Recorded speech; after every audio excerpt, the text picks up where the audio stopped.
Good evening बच्चों। Lecture number 2 surface chemistry. Surface chemistry बच्चों, lecture number 2 surface chemistry का lecture number 2। हम लोगों ने कल कहाँ तक पढ़ लिया था? एड्सॉर्प्शन पढ़ लिया था, एड्सॉर्प्शन एब्जॉर्प्शन में डिफरेंस पढ़ लिया था। आज हम लोग बच्चों आज बहुत इंपॉर्टेंट टॉपिक पढ़ने जा रहे हैं। सीबीएसई में सबसे ज्यादा ये यहाँ से क्वेश्चन पूछा गया है। सीबीएसई वेरी वेरी इंपॉर्टेंट, और वो हम पढ़ रहे हैं types of adsorption. Types of adsorption on the basis of interaction between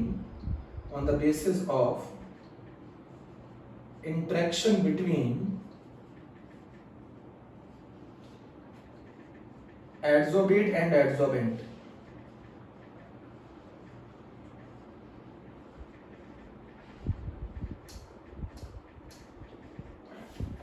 बच्चों क्या पढ़ रहे हैं आज का टॉपिक?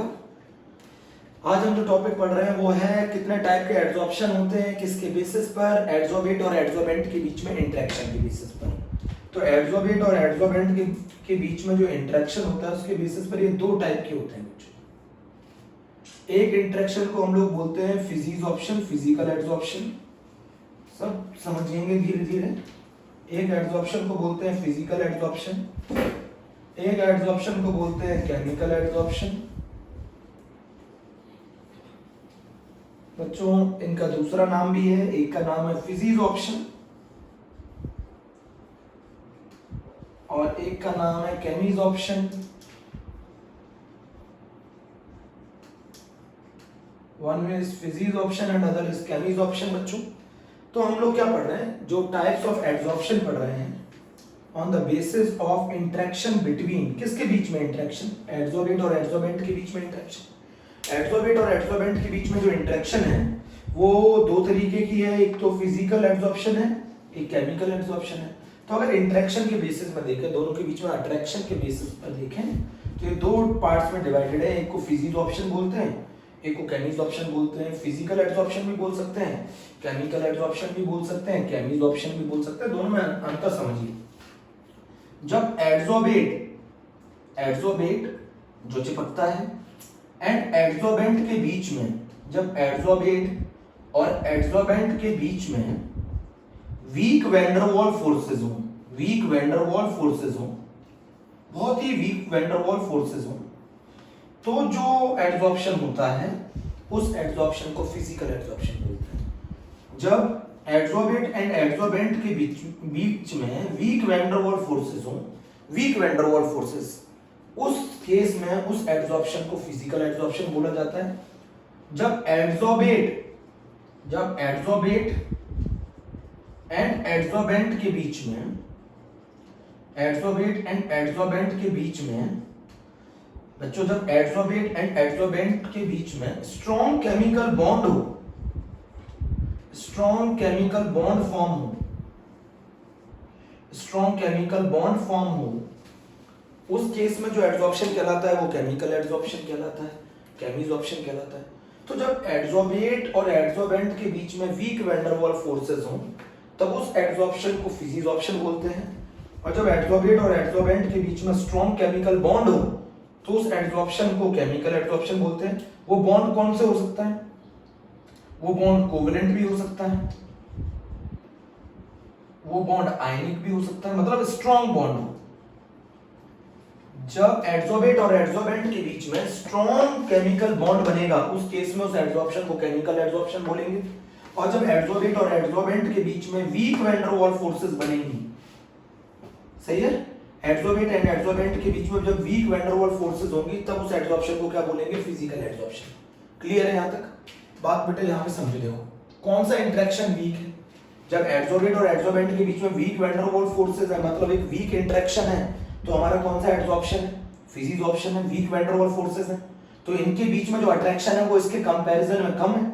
एड्सोर्बेट और एड्सोर्बेंट के बीच में इंटरेक्शन वीक है, यहाँ एड्सोर्बेट और एड्सोर्बेंट के बीच में इंटरेक्शन स्ट्रॉन्ग है। भाई फिजिसॉर्प्शन के अंदर इंटरेक्शन वीक है, केमिसॉर्प्शन के अंदर इंटरेक्शन स्ट्रॉन्ग है। मेरी बात समझ रहे हो ना?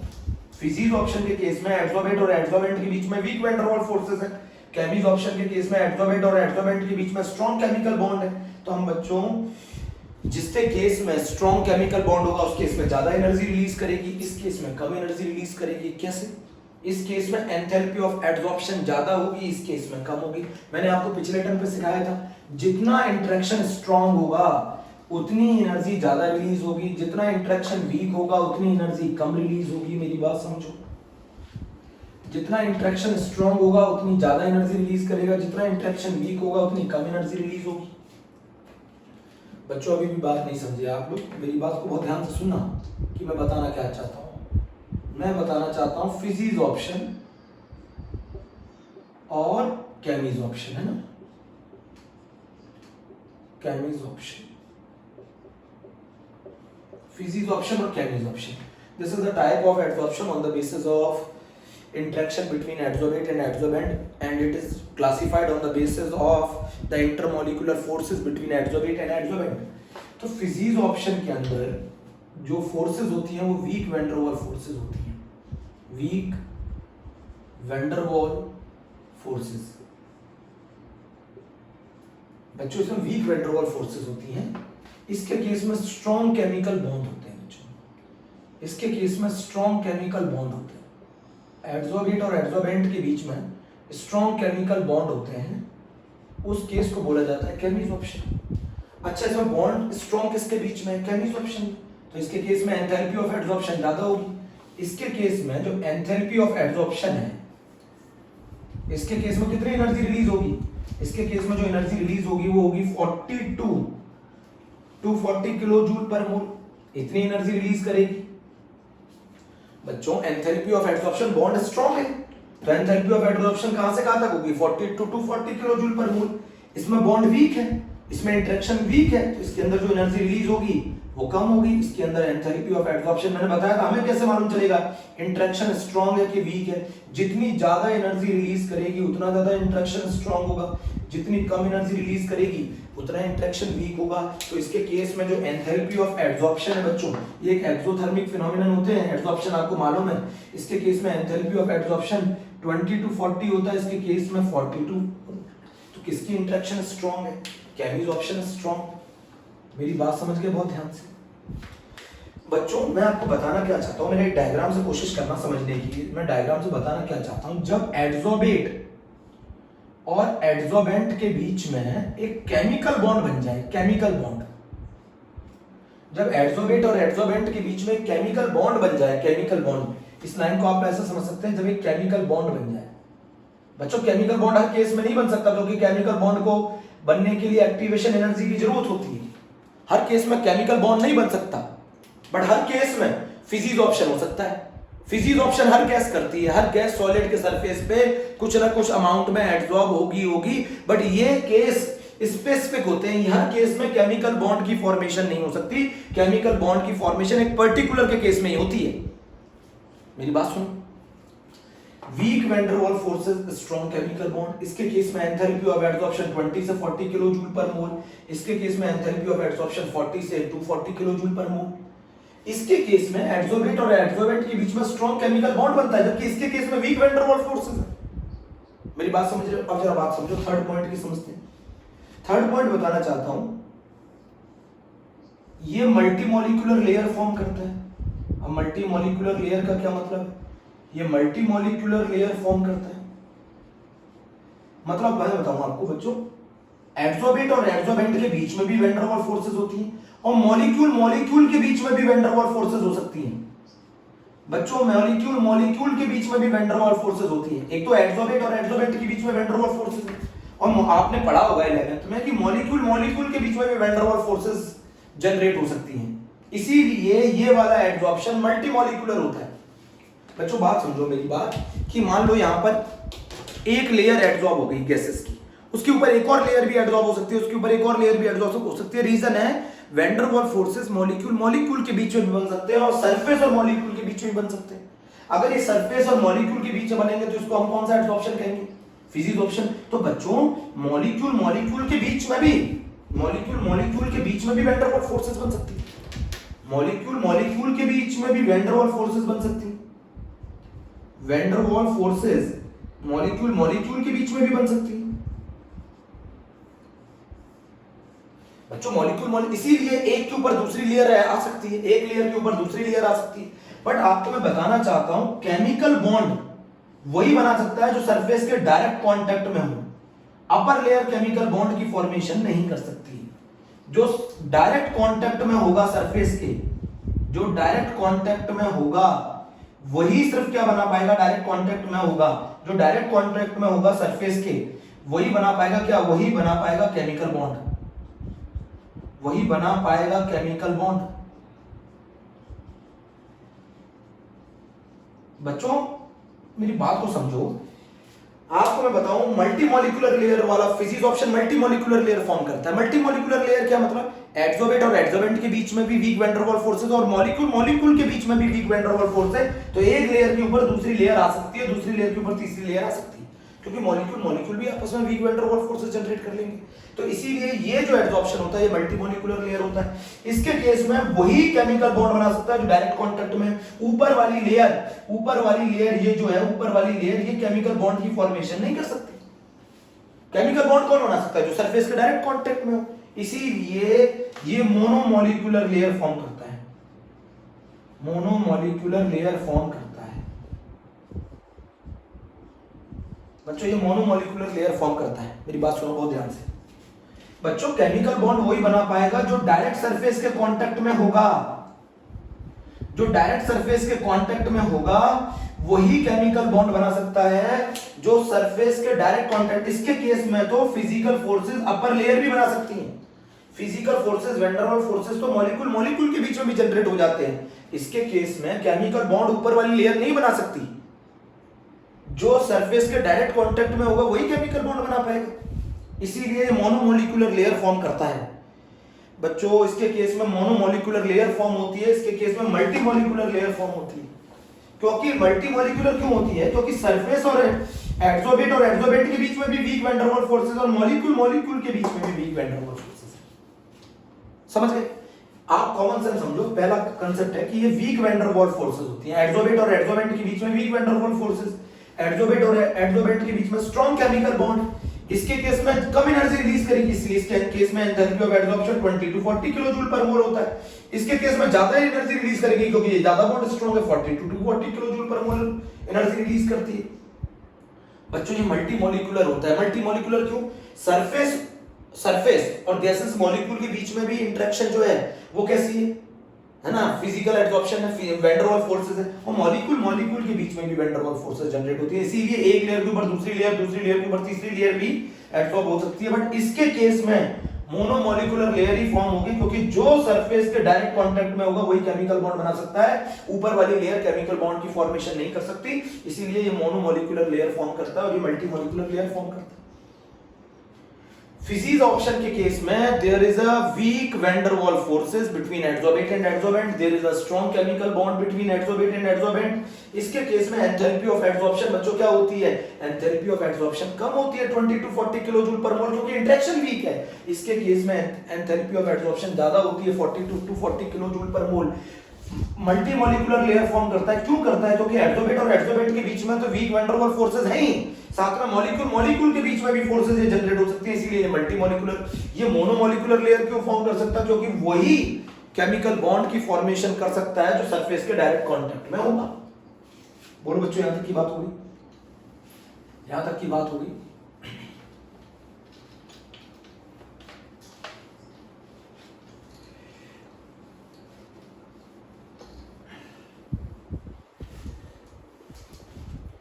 बच्चों यहां तक की बात होगी? अब फिजिक्स ऑप्शन के अंदर इसका ये नॉन स्पेसिफिक होते हैं, मतलब हर किसी केस में फिजिक्स ऑप्शन तो होगा बट केमिक्स ऑप्शन में वो कन्वर्ट होगा, ये डिपेंड करता है। केमिक्स ऑप्शन स्पेसिफिक होता है, हर किसी केस में केमिकल बॉन्ड नहीं बनता बच्चों। फिजिक्स ऑप्शन तो हर किसी केस में होता है, नॉन स्पेसिफिक है। कोई भी गैस फिजिक्स ऑप्शन तो करेगी बट कोई भी गैस के केमिक्स ऑप्शन कर सकती है सॉलिड सरफेस पे, ये तो डिपेंड करेगा बच्चों। हर केस में केमिकल बॉन्ड नहीं बन सकता ना, हर केस में केमिकल बॉन्ड की फॉर्मेशन नहीं हो सकती भाई। केमिकल बॉन्ड बनाने के लिए एक पर्टिकुलर एक्टिवेशन एनर्जी चाहिए। हर केस में केमिकल बॉन्ड की फॉर्मेशन नहीं हो सकती, बट हर केस में फिजिक्स ऑप्शन हो सकता है। बच्चों हर किसी केस में फिजिक्स ऑप्शन हो सकता है, ये नॉन स्पेसिफिक होते, किसी पर्टिकुलर में नहीं होते। जबकि केमिकल बॉन्ड जहां बनेगा वो पर्टिकुलर है। जैसे मान लो कार्बन मोनोऑक्साइड निकल के सरफेस पे कांटेक्ट पे आकर NiCO4 बना देती है, तो इसमें केस में बॉन्ड बन रहा है ना, इस केस में बॉन्ड बन रहा है। तो यहां पर कार्बन मोनोऑक्साइड निकल के सरफेस के साथ बॉन्ड बना रही है, और जहां बॉन्ड बनाएगी वो केस पर्टिकुलर होते हैं, हर केस में बॉन्ड की फॉर्मेशन नहीं हो सकती कोई, जबकि हर केस में van der Waals forces generate की जा सकती है। तो ये फिजिक्स ऑप्शन हर किसी में होता है, इसीलिए ये नॉन स्पेसिफिक है। बट केमिकल ऑप्शन हर किसी में नहीं हो सकता ना। अब मान लो हाइड्रोजन जो गैस है वो किसके सरफेस पर एब्जॉर्ब होती है, निकल के, प्लेटिनम के, पैलेडियम के, क्या वो और किसी केस में भी क्या बॉन्ड बना सकती? नहीं बना सकती। क्या हाइड्रोजन गैस हर किसी केस में बॉन्ड बना सकती है? नहीं बना सकती। जबकि वो किस केस में बॉन्ड बना सकती है? हाइड्रोजन गैस निकल, प्लेटिनम और पैलेडियम के केस में बॉन्ड की फॉर्मेशन कर सकती है। जबकि अगर मैं देखूं केमिकल फिजिक्स ऑप्शन हर किसी केस में होता है, केमिकल ऑप्शन पर्टिकुलर में होता है। बच्चों हर केस में weak van der Waals forces generate होती हैं, बट हर केस में वो केमिकल बॉन्ड बनता हो ये पॉसिबल नहीं। जैसे हाइड्रोजन गैस सिर्फ इनके साथ केमिकल बॉन्ड बना सकता है, निकल, प्लेटिनम, पैलेडियम इनके सरफेस पे एब्जॉर्ब होते हैं, इसके अलावा ले लोगे तो वो कहीं केमिकल बॉन्ड नहीं बनाएगा। तो वो केमिकल ऑप्शन सिर्फ इन्हीं के केसेस में हो सकता है। जैसे कार्बन मोनोऑक्साइड निकल के सरफेस पे एब्जॉर्ब होती है, तो केमिकल बॉन्ड की फॉर्मेशन एक पर्टिकुलर में होती है, जबकि वैन डर वाल्स फोर्सेस हर किसी में जनरेट की जा सकती है, हर किसी में होती है। फिजिक्स ऑप्शन हर किसी में होता है, केमिकल ऑप्शन एक पर्टिकुलर में होता है। बच्चों फिजिक्स ऑप्शन नॉन स्पेसिफिक है, केमिकल ऑप्शन स्पेसिफिक है। Physisorption physical forces, weak van der Waals forces हर किसी केस में जनरेट हैं। हर केस फिजिक्स ऑप्शन होता ही होता है, हर केस। बट हर केस केमिकल ऑप्शन होता है ये पॉसिबल नहीं है। वही केस केमिकल ऑप्शन होंगे जिन केसेस में पर्टिकुलर बॉन्ड की फॉर्मेशन होगी। तो इनका नेचर स्पेसिफिक है। इतनी बात मैं क्यों समझाना चाहता हूं, उसका मतलब डिफरेंस तो ये लिखना है, ये स्पेसिफिक होते हैं नेचर में, ये स्पेसिफिक होते हैं नेचर में। पर्टिकुलर केसेस में ही केमिकल बॉन्ड की फॉर्मेशन होती है। जैसे हाइड्रोजन गैस जो बॉन्ड बनाएगी वो निकल, प्लेटिनम, पैलेडियम के सरफेस पे बनाएगी, निकल के सरफेस से कार्बन मोनोऑक्साइड बॉन्ड की फॉर्मेशन करती है। हर केस में बॉन्ड की फॉर्मेशन नहीं होती, बट हर केसेस में फिजिकल फोर्सेस जनरेट होती है। तो फिजिकल एब्जॉर्प्शन जो है वो नॉन स्पेसिफिक है, जबकि केमिकल एब्जॉर्प्शन स्पेसिफिक है। बच्चों हर केस में जो एब्जॉर्प्शन होता है वो फिजिक्स ऑप्शन तो होता ही होता है, बट क्या वो केमिकल ऑप्शन में कन्वर्ट होता है ये डिपेंड करेगा। बच्चों हर केस में आगे जाकर ऐसा ही होता है, हर एब्जॉर्प्शन फिजिक्स ऑप्शन तो होता ही होता है, बट जैसे उसे अगर वो एक्टिवेशन एनर्जी मिल गई जो एक बॉन्ड बनाने के लिए चाहिए तो वो केमिकल ऑप्शन में भी कन्वर्ट हो सकता है। बट हर केस में केमिकल ऑप्शन नहीं हो सकता। केमिकल ऑप्शन में एड्सॉर्बेट और एड्सॉर्बेंट के बीच में केमिकल बॉन्ड बनता है, जबकि फिजिक्स ऑप्शन के केस में एड्सॉर्बेट और एड्सॉर्बेंट के बीच में weak van der Waals forces होती है। एड्सॉर्बेट और एड्सॉर्बेंट के बीच में बच्चों weak van der Waals forces होती है। इसके केस में there is a strong chemical bond between adsorbate and adsorbent. तो क्या हर केस में केमिकल बॉन्ड की फॉर्मेशन संभव है? हर केस में केमिकल बॉन्ड की फॉर्मेशन संभव नहीं है। ये स्पेसिफिक होते हैं नेचर में, ये नॉन स्पेसिफिक होते हैं। बोलो बच्चों, ये नॉन स्पेसिफिक होते हैं, ये स्पेसिफिक होते हैं। हर केस में केमिकल बॉन्ड नहीं बन सकता, बट हर केस में फिजिक्स ऑप्शन हो सकता है। फिजिकल फोर्सेस हर केस में जनरेट होती है, but chemical option her case में नहीं होता। समझ गए? बोलो बच्चों। अगला केस जो है बहुत इंपॉर्टेंट है, it is reversible in nature. It is reversible in nature मतलब समझो, इसके केस में डिसॉर्प्शन बहुत इजी है। ये एड्सॉर्ब्ड सब्सटेंस से वीक इंटरेक्शन है, जैसे ही हीट करोगे ये यहां से हट जाएंगे, हट के निकल गए, ये डिसॉर्प्शन हो गया। फिर ठंडा करोगे फिर एड्सॉर्ब हो जाएंगे, ठंडा करोगे फिर एड्सॉर्ब हो जाएंगे, गर्म करोगे फिर रिमूव हो जाएंगे। मतलब आप ये देखो, देखा आपने ना वाटर की बोतल के बगल में ड्रॉप्स होती है, जब वो ठंडा होता है तो ड्रॉप्स होती है, आप गर्म कर दो उड़ जाएंगी, ठंडा कर दो तो फिर से जनरेट हो जाएंगी। कहने का मतलब है ये रिवर्सिबल होता है, गर्म कर दो हट जाएगा, ठंडा कर दो फिर से चिपक जाएंगे, गर्म कर दो हट जाएगा, क्योंकि इंटरेक्शन बहुत वीक है। इंटरेक्शन बहुत वीक है बच्चों। एक ये रिवर्सिबल होता है। रिवर्सिबल कैसे होता है? आपने गर्म किया हट गए, ठंडा किया चिपक गए, गर्म किया हट गए, ठंडा किया चिपक गए, गर्म किया हट गए, ठंडा किया चिपक गए। ये रिवर्सिबल होता है। बट इसके केस में मान लो इन्होंने ये जो एड्सॉर्बेट मॉलिक्यूल है, इन्होंने इसके सरफेस के साथ केमिकल बॉन्ड बनाया है, मान लो आपने इसको केमिकल बॉन्ड को तोड़ दिया, आपने इस केमिकल बॉन्ड को तोड़ दिया, ये हट गए, तो दोबारा से केमिकल बॉन्ड नहीं बना पाएंगे। ये एक ही बार संभव है, एक बार केमिकल बॉन्ड बना दिया, आपने इसको तोड़ दिया, हट गए, अब दोबारा से भी एडसॉर्ब नहीं हो पाएंगे। इसमें आपने गर्म किया, हट गए, ठंडा किया, चिपक गए, इसमें एक बार ये एडसॉर्प्शन हो गया, इसके बाद अगर ये ब्रेक कर दिया, उसके बाद दोबारा आकर वो केमिकल बॉन्ड की फॉर्मेशन नहीं कर सकता है। बच्चों इसमें एक बार अगर ये मैं आपको बताना चाह रहा हूं, फिजिक्स ऑप्शन का जो नेचर है वो नॉन स्पेसिफिक है। हर किसी केस में एडसॉर्बेंट और एडसॉर्बेंट के बीच में weak van der Waals forces generate होती हैं। तो हर केस फिजिक्स ऑप्शन तो है, बट क्या हर केस में केमीज ऑप्शन होता है? हर केस में क्या एडसॉर्बेंट और एडसॉर्बेंट के बीच में केमिकल बॉन्ड बनता है? हर केस में नहीं बनता, पर्टिकुलर में बनता है, इसीलिए मैंने बोला ये स्पेसिफिक है। बच्चों हर केस में एडसॉर्बेंट और एडसॉर्बेंट के बीच में weak van der Waals forces हैं। आपने गर्म किया, हट गए, ठंडा किया, चिपक गए, गर्म किया, हट गए, ठंडा किया, चिपक गए। क्यों? There is a weak interaction, but there is a very strong interaction between adsorbent and adsorbent. अगर तुमने एक बार केमिकल बॉन्ड बना लिया, उसके बाद इनको हटा दिया, तो ये दोबारा आकर केमिकल बॉन्ड नहीं बना पाएंगे। एक बार इन्होंने केमिकल बॉन्ड बना लिया, अगर आपने इस बॉन्ड को ब्रेक कर दिया, तो दोबारा आकर ये केमिकल बॉन्ड की फॉर्मेशन नहीं कर सकते। इसको कहेंगे it is irreversible in nature. It is irreversible in nature. बोलो बच्चों इसके केस में फिजिक्स ऑप्शन एक बार आपने हटा दिया, दोबारा के फिर जनरेट किया जा सकता है, ठंडा कर दोगे तो फिर से जनरेट कर सकते हैं फिजिक्स ऑप्शन। बट अगर आपने एक बार केमिकल बॉन्ड बना दिया और उसके बाद आपने इसको तोड़ दिया, ये दोबारा फॉर्म नहीं हो सकता। एक बार आपने फिजिक्स ऑप्शन किया, हटा दिया, फिर से आगे फिजिक्स ऑप्शन संभव है, बट एक बार अगर केमिकल बॉन्ड बन गया, उसके बाद आपने इसे ब्रेक कर दिया, तो ये मॉलिक्यूल दोबारा आकर केमिकल बॉन्ड की फॉर्मेशन नहीं कर पाएंगे। फिर ये कैसा होता है? रिवर्सिबल होता है नेचर, ये रिवर्सिबल होता है। ये नॉन स्पेसिफिक होते हैं, ये स्पेसिफिक होते हैं, ये पर्टिकुलर में होता है। चारकोल के ऊपर जो गैसेस एडसॉर्ब होती हैं वो फिजिक्स ऑप्शन होता है। हर केस में बच्चों होता क्या है? फिजिक्स ऑप्शन ही होता है शुरुआत में, आगे जाकर वो टेम्परेचर के साथ वो कन्वर्ट हो जाता है केमिक्स ऑप्शन में। बट हर केस में फिजिक्स ऑप्शन तो होता ही है, फिजिक्स ऑप्शन तो होगा ही होगा, बट वो केमिक्स ऑप्शन में कन्वर्ट होता है कि नहीं होता ये डिपेंड करता है। बट हर केस में केमिक्स ऑप्शन नहीं होता, हर केस में केमिक्स ऑप्शन नहीं होता। फिजिक्स ऑप्शन नॉन स्पेसिफिक है, केमिक्स ऑप्शन स्पेसिफिक होते हैं। ये रिवर्सिबल होता है क्योंकि इनके बीच में वीक फोर्सेस होती हैं, ये इरिवर्सिबल होता है क्योंकि इनके बीच में स्ट्रॉन्ग। एक बार फिजिकल एडसॉर्प्शन हो गया, हटा दिया, फिर से दोबारा से किया जा सकता है। बट अगर एक बार केमिकल बॉन्ड बन गया और आपने इसको ब्रेक करके हटा दिया, तो दोबारा से आके केमिकल बॉन्ड की फॉर्मेशन नहीं कर पाएंगे। मेरी बात समझ गए? चलो ठीक है।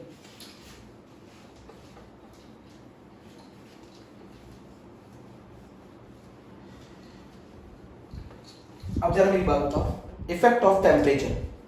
टेम्परेचर का इफेक्ट क्या है बच्चों? इफेक्ट ऑफ टेम्परेचर है बहुत बहुत इंपॉर्टेंट है बच्चों, ये वेरी इंपॉर्टेंट है। इफेक्ट ऑफ टेम्परेचर दोनों पर। तो इसमें क्या होता है, ये काफी इंटरेक्शन वीक है, ये इंटरेक्शन वीक है। तो अगर मैं x/m का ग्राफ टेम्परेचर के साथ बनाऊंगा, तो टेम्परेचर बनाओ, टेम्परेचर अगर इंक्रीज करोगे तो x/m कम होगा। भाई गर्म करते हो तो हट जाता है क्योंकि इंटरेक्शन वीक है। ठंडा करते हो तो फिर से आके क्या कर जाता है? एडसॉर्ब हो जाते हैं। गर्म करते हो हट जाते हो, ठंडा करते हो चिपक जाते हो, गर्म करते हो हट जाते हो, ठंडा करते हो चिपक जाते हो। रीजन है क्योंकि इनके बीच में वीक इंटरेक्शन है, वीक इंटरेक्शन। और इस केस में ऐसा ग्राफ क्यों आता है? क्योंकि फिजिकल एब्जॉर्प्शन करने के लिए कोई एक्टिवेशन एनर्जी नहीं चाहिए। फिजिकल एब्जॉर्प्शन करने के लिए कोई एक्टिवेशन एनर्जी नहीं चाहिए। फिजिकल एब्जॉर्प्शन करने के लिए कोई एक्टिवेशन एनर्जी की रिक्वायरमेंट नहीं है। तो अगर आपने टेम्परेचर दिया तो इन मॉलिक्यूल को काइनेटिक एनर्जी मिलेगी, काइनेटिक एनर्जी मिलेगी, सरफेस छोड़ देंगे। ठंडा कर दोगे चिपक जाएंगे, गर्म कर दोगे छोड़ देंगे। तो x/m की वैल्यू टेम्परेचर के साथ कम होती है। आप बोलोगे x/m क्या है? Extent of absorption. x/m क्या है? Extent of absorption. क्यों है ऐसा ग्राफ? क्योंकि physical forces weak van der Waals forces हैं। जो टेम्परेचर जरा सा दोगे वो टूट जाएंगे मॉलिक्यूल, सरफेस छोड़ देगा, डिसऑर्प्शन हो जाएगा। ठंडा कर दोगे चिपक जाएगा, गर्म कर दोगे हट जाएगा, क्योंकि फोर्सेस बहुत वीक है। बट बच्चों इसके केस में केमिकल बॉन्ड बनता है एडसॉर्बेट और एडसॉर्बेंट के बीच में। इसके केस में एडसॉर्बेट और एडसॉर्बेंट के बीच में केमिकल बॉन्ड की फॉर्मेशन होती है। इसके केस में एडसोर्बेट और एडसोर्बेंट के बीच में केमिकल बॉन्ड की फॉर्मेशन होती है। तो जो शुरुआत वाला टेम्परेचर है बच्चों, वो नेसेसरी एक्टिवेशन, क्योंकि बॉन्ड बनाने के लिए एक्टिवेशन एनर्जी इज रिक्वायर्ड। बच्चों बॉन्ड बनाने के लिए पर्टिकुलर बैरियर क्रॉस करना पड़ता है ना, एक्टिवेशन एनर्जी इज रिक्वायर्ड। तो जो शुरुआत का टेम्परेचर है, ऐसा नहीं कि ये टेम्परेचर के साथ बढ़ता जाता है, नहीं, शुरुआत का जो टेम्परेचर है यहां से यहां तक का, वो उसको ये वाला टेम्परेचर इसको नेसेसरी एक्टिवेशन एनर्जी देता है बॉन्ड बनाने के लिए। और जब सारे बॉन्ड बन जाएंगे उसके बाद अगर आपने टेम्परेचर दिया तो ये बॉन्ड टूटना चालू हो जाएंगे। भाई बहुत हाई टेम्परेचर पर तो सारे बॉन्ड टूट जाते हैं। कंसेप्ट समझो बच्चों, ये रिक्वायर्ड x/m की वैल्यू, शुरुआत में जो टेम्परेचर होता है उससे उसको एक नेसेसरी एक्टिवेशन एनर्जी मिल जाती है मॉलिक्यूल्स को, जिसकी वजह से वो बॉन्ड फॉर्मेशन चालू कर देते हैं। तो initial temperature provide necessary activation energy to the molecules। तो शुरुआत में इनिशियल टेम्परेचर जो होता है वो इनको एक नेसेसरी एक्टिवेशन एनर्जी प्रोवाइड करता है जो कि बॉन्ड फॉर्मेशन के लिए चाहिए। देन जब सारा बॉन्ड बन गए उसके बाद जो टेम्परेचर राइज करोगे, ये वाला जो टेम्परेचर है, ये वाला टेम्परेचर जो राइज किया यहां से, ये वाला बॉन्ड को ब्रेक करने लगेगा, तो ये घटने लगेगा। So with the initial rise in temperature provide the necessary activation energy which is required for the bond formation. So x/m is increases, then further rise in temperature break the bonds and then x/m is decreases. But बच्चों इसके case में तो interaction बहुत week होता है, इसके case में कोई एक्टिवेशन एनर्जी चाहिए नहीं, weak van der Waals forces है, तो इसके केस में इंटरेक्शन बहुत वीक है। टेम्परेचर बढ़ाओगे तो टेम्परेचर बढ़ाने पर मॉलिक्यूल्स की काइनेटिक एनर्जी बढ़ जाएगी, तो डिसॉर्प्शन बढ़ जाएगा।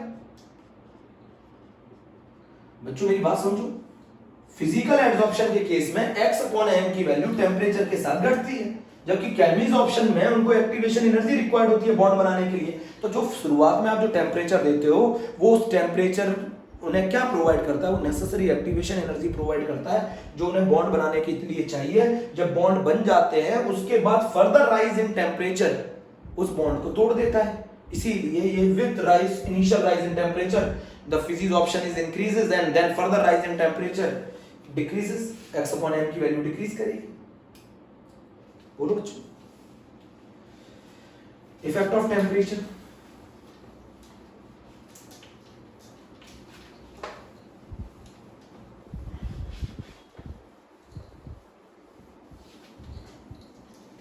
बोलो बच्चों जरा मेरी बात समझो, मेरी बात को बहुत ध्यान से समझना।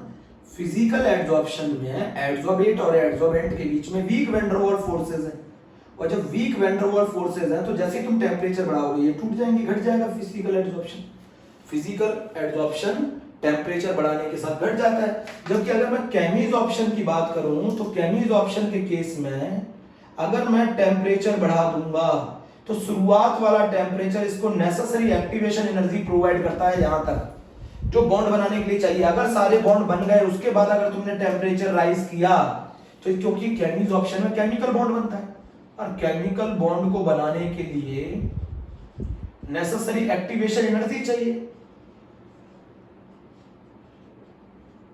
Necessary activation energy is required, और केमिकल बॉन्ड को बनाने के लिए necessary activation energy is required. और जब केमिकल बॉन्ड बन जाएगा, केमिकल बॉन्ड बन जाने पर necessary activation energy is required. आपको शुरुआत का जो टेम्परेचर है वो उसे नेसेसरी वो एक्टिवेशन एनर्जी प्रोवाइड करता है जो उसे बॉन्ड फॉर्मेशन के लिए चाहिए। इसके बाद जो टेम्परेचर राइज करोगे वो इस बॉन्ड को तोड़ने लग जाएगा।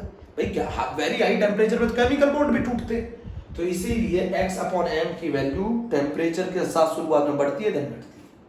हो गया क्लियर? इफेक्ट ऑफ टेम्परेचर हो गया, इफेक्ट ऑफ टेम्परेचर हो गया फिजिसॉर्प्शन और केमिसॉर्प्शन, इफेक्ट ऑफ टेम्परेचर हो गया फिजिसॉर्प्शन और केमिसॉर्प्शन। जितनी ज्यादा गैस लिक्विफेबल होगी, अभी समझा रहा हूं उसका मीनिंग, जितनी ज्यादा गैस लिक्विफेबल होगी, जितना ज्यादा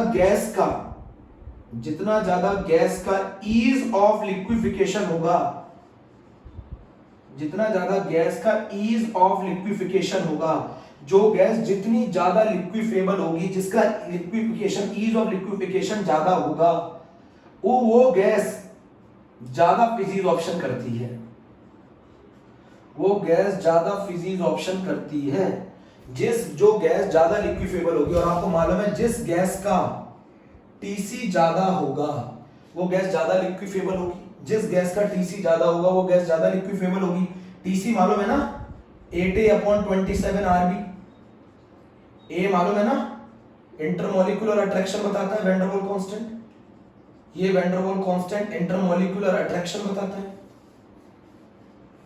जितना ज्यादा गैस का टीसी, टीसी क्या है? The temperature above which gases can not be liquefied, the temperature above which gases can not be liquefied.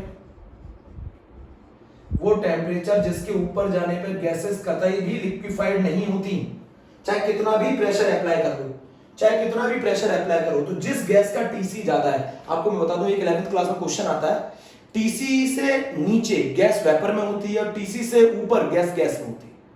TC से नीचे आप किसी गैस को लिक्विफाई कर सकते हो प्रेशर अप्लाई करके, पर टीसी से ऊपर आप कितना भी प्रेशर अप्लाई करना, वो गैस लिक्विफेबल नहीं होगी। तो जिस गैस का टीसी जितना ज्यादा होगा उस गैस का ए इंटरमॉलिक्यूलर अट्रैक्शन उतना ज्यादा होगा, और जिस गैस में इंटरमॉलिक्यूलर अट्रैक्शन मॉलिक्यूल्स के बीच में जितना ज्यादा होगा, अगर टीसी ज्यादा है बच्चों, अगर टीसी ज्यादा है तो ए ज्यादा है। ए क्या है? Van der Waals constant intermolecular attraction को बता रहा है। जितना ज्यादा ए ज्यादा होगा उतना टीसी ज्यादा होगा, जितना ज्यादा टीसी ज्यादा होगा उतना उस गैस को लिक्विफाई करना आसान है। भाई किसी गैस का ईज ऑफ लिक्विफिकेशन कैसे मालूम चलता है? कोई गैस कितनी आसानी से लिक्विफेबल होती है ये मालूम चलता है टीसी से। लिक्विफेबल गैसेस का टीसी ज्यादा होता है, और जो गैस जितनी ज्यादा लिक्विफेबल होगी उसके मॉलिक्यूल्स के बीच में उतना ज्यादा अट्रैक्शन होगा। जिसके मॉलिक्यूल के बीच में जितना ज्यादा अट्रैक्शन होगा वो एडसोर्बेंट के साथ उतनी आसानी से weak van der Waals forces generate कर लेगी, उतना ज्यादा एडसॉर्प्शन करेगी। अभी समझाऊंगा फैक्टर्स अफेक्टिंग में, अभी तो सिर्फ बता रहा हूं। मैंने क्या बोला? फिजीज ऑप्शन में जो गैस जितनी ज्यादा लिक्विफेबल होगी, जो गैस जितनी ज्यादा लिक्विफेबल होगी वो उतना ज्यादा एडसॉर्प्शन करेगी। फिजीज ऑप्शन, जो गैस जितनी ज्यादा लिक्विफेबल है वो उतना ज्यादा एडसॉर्प्शन करेगी। ईज ऑफ लिक्विफिकेशन हमें कैसे मालूम चलेगा? जिस गैस का टीसी ज्यादा होगा, टीसी ज्यादा होगा तो उस गैस का ए ज्यादा होगा। ए मतलब van der Waals constant intermolecular attraction को बताता है। अगर ए ज्यादा है तो ऐसी गैसेस के मॉलिक्यूल्स के बीच में अट्रैक्शन ज्यादा होती है, और ऐसी गैसेस सरफेस के साथ easily weak van der Waals forces generate कर लेते हैं। इसलिए ऐसी गैसेस का फिजीज ऑप्शन करने की टेंडेंसी ज्यादा होती है, ऐसी गैसेस फिजीज ऑप्शन ज्यादा करती हैं। तो फिजीज ऑप्शन का लेना देना किससे है? ईज ऑफ लिक्विफिकेशन से।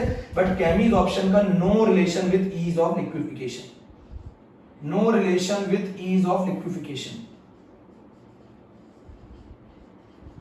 बच्चों जो गैसेस जिनका लिक्विफिकेशन आसान होता है वो सरफेस के साथ easily van der Waals forces generate कर लेती है, ज्यादा एडसॉर्प्शन करती हैं। इसीलिए मैं आपको बता रहा हूं जिन गैसेस का टीसी ज्यादा होगा उनका ईज ऑफ लिक्विफिकेशन ज्यादा होगा, ईज ऑफ लिक्विफिकेशन ज्यादा होगा, उनके मॉलिक्यूल के बीच में अट्रैक्शन ज्यादा होगा। ऐसी गैसेस सरफेस के साथ आसानी से weak van der Waals forces generate कर लेती हैं, ऐसी गैसेस का फिजीज ऑप्शन ज्यादा होगा। जबकि केमीज ऑप्शन का कोई रिलेशन नहीं है ईज ऑफ लिक्विफिकेशन के साथ। केमीज ऑप्शन का कोई रिलेशन नहीं है ईज ऑफ लिक्विफिकेशन के साथ, जबकि फिजीज ऑप्शन में वो gases easily physical adsorption generate कर सकती हैं जो गैसेस जितनी ज्यादा लिक्विफेबल होगी। हमें कैसे मालूम चलेगा कौन सी गैस ज्यादा लिक्विफेबल है? हमें मालूम चलेगा उनके क्रिटिकल टेम्परेचर से।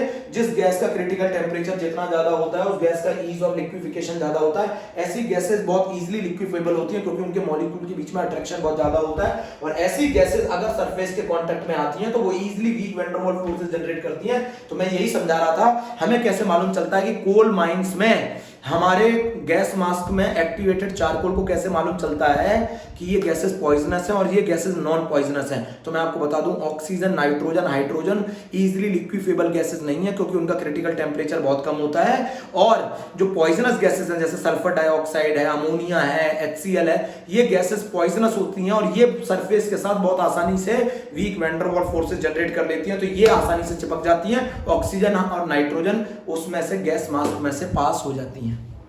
मतलब उस गैस मास्क के अंदर एक्टिवेटेड चारकोल को कैसे मालूम चलता है कि ये ऑक्सीजन को पास होने देना और पॉइजनस गैसेस को एब्जॉर्ब करना है, क्योंकि पॉइजनस गैसेस का क्रिटिकल टेम्परेचर ज्यादा है। क्यों ज्यादा है? क्योंकि वो गैसेस ज्यादा लिक्विफेबल है, ज्यादा लिक्विफेबल है तो उनके मॉलिक्यूल्स के बीच में अट्रैक्शन ज्यादा होगा। ऐसी गैसेस चारकोल के साथ easily weak van der Waals forces generate करके एड्सॉर्प्शन शो कर सकती हैं। बट ऑक्सीजन, नाइट्रोजन, हाइड्रोजन ये गैसेस ऐसी हैं जिनका क्रिटिकल टेम्परेचर बहुत कम है, इनका लिक्विफिकेशन बहुत कम है। ऐसी गैसेस हमारे एड्सॉर्बेंट के सरफेस पर आसानी से एड्सॉर्ब नहीं होती। ये पूरी कहानी थी the difference between physisorption and chemisorption बच्चों, ठीक है। तो ये पहला हमारा एक टॉपिक कंप्लीट हो गया। कौन सा? The difference between physisorption and chemisorption. मुझे जरूर बताइएगा कैसा लगा, और जो भी डाउट हो मुझसे कंसल्ट करिएगा प्लीज, है ना।